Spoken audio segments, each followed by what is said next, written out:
आता बातमी आहे सर्वसामान्यांच्या बजेट कोलमडल्याची। गेल्या काही दिवसांपासून दैनंदिन वस्तूंच्या किमतीत सातत्याने वाढ होते। एकीकडे सोनं चांदीच्या किमतीने उच्चांक गाठलाय, तर दुसरीकडे वाहनांचा प्रवास करणं टाळावा असा सल्ला प्रत्येक भारतीयाला दिला होता। मात्र तोच सल्ला आता खरा होताना दिसतोय। या सगळ्या पार्श्वभूमीवर नागरिकांकडून संताप व्यक्त होताना दिसून येतोय। या सगळ्या वातावरणात नेमकं जगायचं तरी कसं असा प्रश्न सर्वसामान्यांना पडलाय।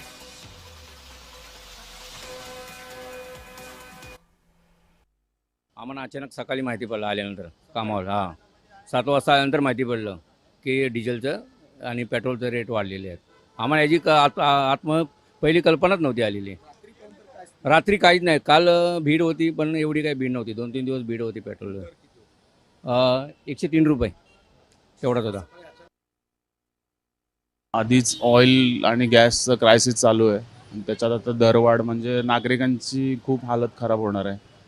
आणि अजून काय बोलू शकतो, सगळ्या मोठ्या आता या सगळ्या इतक्या मोठ्या मोठ्या गोष्टींना फेस करावंच लागणार।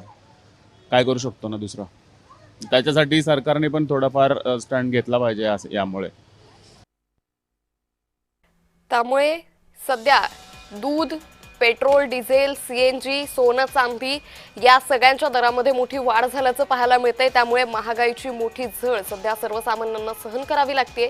कालच दुधाच्या किमतीमध्ये वाढ करण्यात आली होती। त्याचबरोबर मुंबईत सीएनजीच्या किमती वाढल्या। सोनं चांदी गेल्या काही दिवसांपासून मोठ्या उच्चांकी पातळीवर पोहोचली, तर आज राज्यभरात पेट्रोल डिझेलचे दर हे 3 रुपयांनी वाढल्याचं पाहायला मिळतंय।